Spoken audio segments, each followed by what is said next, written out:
Hello అండి, నేను మీ కుసుమ. Welcome to మీతో ఒక్క మాట. ఇవాళ మన వీడియో ఏంటంటే రాగి దోశ అండి. మెయిన్గా దీనికి కావాల్సింది రాగులు, బియ్యం, పెసరపప్పు, మినప్పప్పు. ఇంకా మీకు కావాలంటే ఇందులో కొంచెం శనగలు కలుపుకోవచ్చు, అలాగే సజ్జలు, జొన్నలు ఇవి కూడా కలుపుకోవచ్చు అండి. నేనైతే అవి కలపలేదు. ఈ రాగులు, బియ్యం, పెసరపప్పు, మినప్పప్పు ఈ 4ని ముందు రోజు రాత్రిపూటే నానబెట్టుకున్నాను అనమాట. నానబెట్టుకొని బాగా వాష్ చేసుకొని ఈ పెసరపప్పు, మినపప్పు నేను కలిపేశానండి. సో పూర్తిగా పొట్టంతా పోయేదాకా వాష్ చేయలేదు, కొంచెం పొట్టుతోనే ఉంచాను.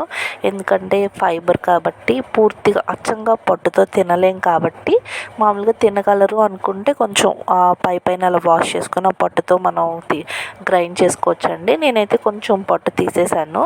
సో వీటన్నిటిని కలిపి మిక్సీ పట్టాలండి. అందులో కొంచెం 2 పచ్చిమిరకాయలు, చిన్న అల్లం ముక్క కూడా యాడ్ చేసుకోవచ్చు.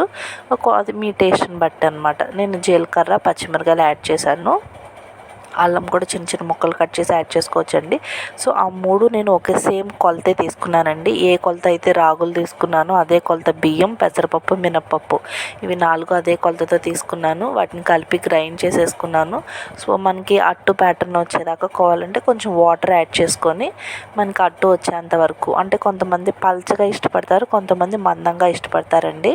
సో అది మీ కన్వీనియంట్ని బట్టి ఆ అట్టు వేయడానికి పిండిని పల్చ చేసుకోవచ్చు. నేనైతే కొంచెం మరీ పల్చని చేయలేదు, అలానే ఉంచలేదండి. కొంచెం ఒక గ్లాస్ వరకు వాటర్ యాడ్ చేశాను. సో ఈలోపు మనం ఒక పెనం పెట్టి అది హీట్ ఎక్కేలోపు ఇందులో కొంచెం ఉప్పు కలుపుకోవాలండి. ఉప్పు కూడా మీ టేస్ట్కి తగ్గట్టు. సో నేను బాగా పల్చగా వేయట్లేదండి, చిన్న చిన్న దోశల కింద వేశాను. సో దీనికి మనం ఆయిల్ కూడా వేయాల్సిన పని లేదు, ఆయిల్ వేయకుండానే వచ్చేస్తాయి. లేదు అనుకుంటే మీరు ఆయిల్ కూడా యాడ్ చేసుకోవచ్చు. చక్కగా పిల్లలకి హెల్తీ స్నాక్ ఐటమ్, అలాగే బ్రేక్ఫాస్ట్ ఐటమ్ అండి. ఒకసారి ట్రై చేయండి, చాలా సింపుల్ రెసిపీ అనమాట. Thank you for watching. మీరు ట్రై చేసినప్పుడు మీకు ఎలా అనిపించిందో నాకు కామెంట్ చేయండి. ఈ వీడియోని లైక్ చేయండి, నా ఛానల్ని సబ్స్క్రైబ్ చేయండి. Thank you for watching. మీతో ఒక్క మాట. ఈ అట్టులో మనకి టమాటా చట్నీ కానీ మామూలు పప్పుల చట్నీ కాంబినేషన్ చాలా బాగుంటుందండి. సో ఇది కొంచెం గోల్డెన్ కలర్లోకి అట్టు కాస్త కాలేదందాక ఉంచుకోవాలి. సో దాన్ని మన ఆయిల్ కూడా నేను యాడ్ చేయలేదండి, అయినా కూడా చక్కగా వచ్చేసింది అట్టు. సో కొంతమంది ఆయిల్ బదులు నెయ్యి కూడా యాడ్ చేసి పిల్లలకి పెట్టచ్చు అనమాట. సో అవతల వైపు కూడా గోల్డెన్ కలర్ వచ్చాక స్టవ్ ఆఫ్ చేసుకోవచ్చు.